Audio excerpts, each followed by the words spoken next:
ನಾನು ಮುಂದಿನ ಪ್ರಶ್ನೆಗೆ ಅವಕಾಶ ಕೊಡೋಕೆ ಮುಂಚೆ ಭ್ರಾತೃತ್ವದ ಬಗ್ಗೆ ನೀವು ಮಾತನಾಡ್ತಾ ಇದ್ದೀರಿ. ಆದರೆ ಮೂರನೇ ಬಾರಿಗೆ ಸ್ವತಂತ್ರ ನಂತರದಲ್ಲಿ RSS ಮೇಲೆ ನಿಷೇಧ ಬಂದದ್ದು ರಾಮ ಮಂದಿರ ಆಂದೋಲನ ಅಥವಾ ಬಾಬ್ರಿ ಮಸೀದಿ ಧ್ವಂಸದ ಸಂದರ್ಭದಲ್ಲಿ.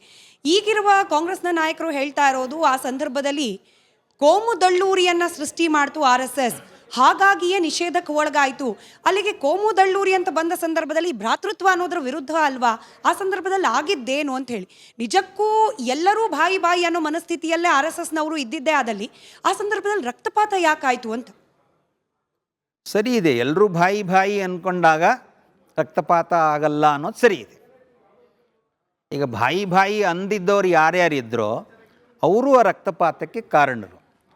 ಇನ್ನು ಇಡೀ ಆಂದೋಲನ ನೋಡಿದ್ರೆ ಜಗತ್ತಿನ ಇತಿಹಾಸದಲ್ಲಿ ಇಷ್ಟು ದೊಡ್ಡ ಆಂದೋಲನ ಎಲ್ಲೂ ನಡೆದಿರಲಿಲ್ಲ. ಆದರೆ ಅತ್ಯಂತ ಶಾಂತಿಯುತವಾಗೇ ನಡೆದಿತ್ತು ಅದು. ಅಕಸ್ಮಾತ್ ಎಲ್ಲವನ್ನು ಕಾನೂನು ಕೈಗೆ ತಗೊಳ್ಬೇಕಾದಿದ್ರೆ ಅಷ್ಟೊಂದು ವರ್ಷಗಳ ಕಾಲ ಅದು ಸಂವಿಧಾನಬದ್ಧವಾಗಿ ಕೋರ್ಟ್ ಮೂಲಕ ಹೋರಾಟ ನಡೆಯುವಂತಹ ವಿಷಯ ಇರಲಿಲ್ಲ.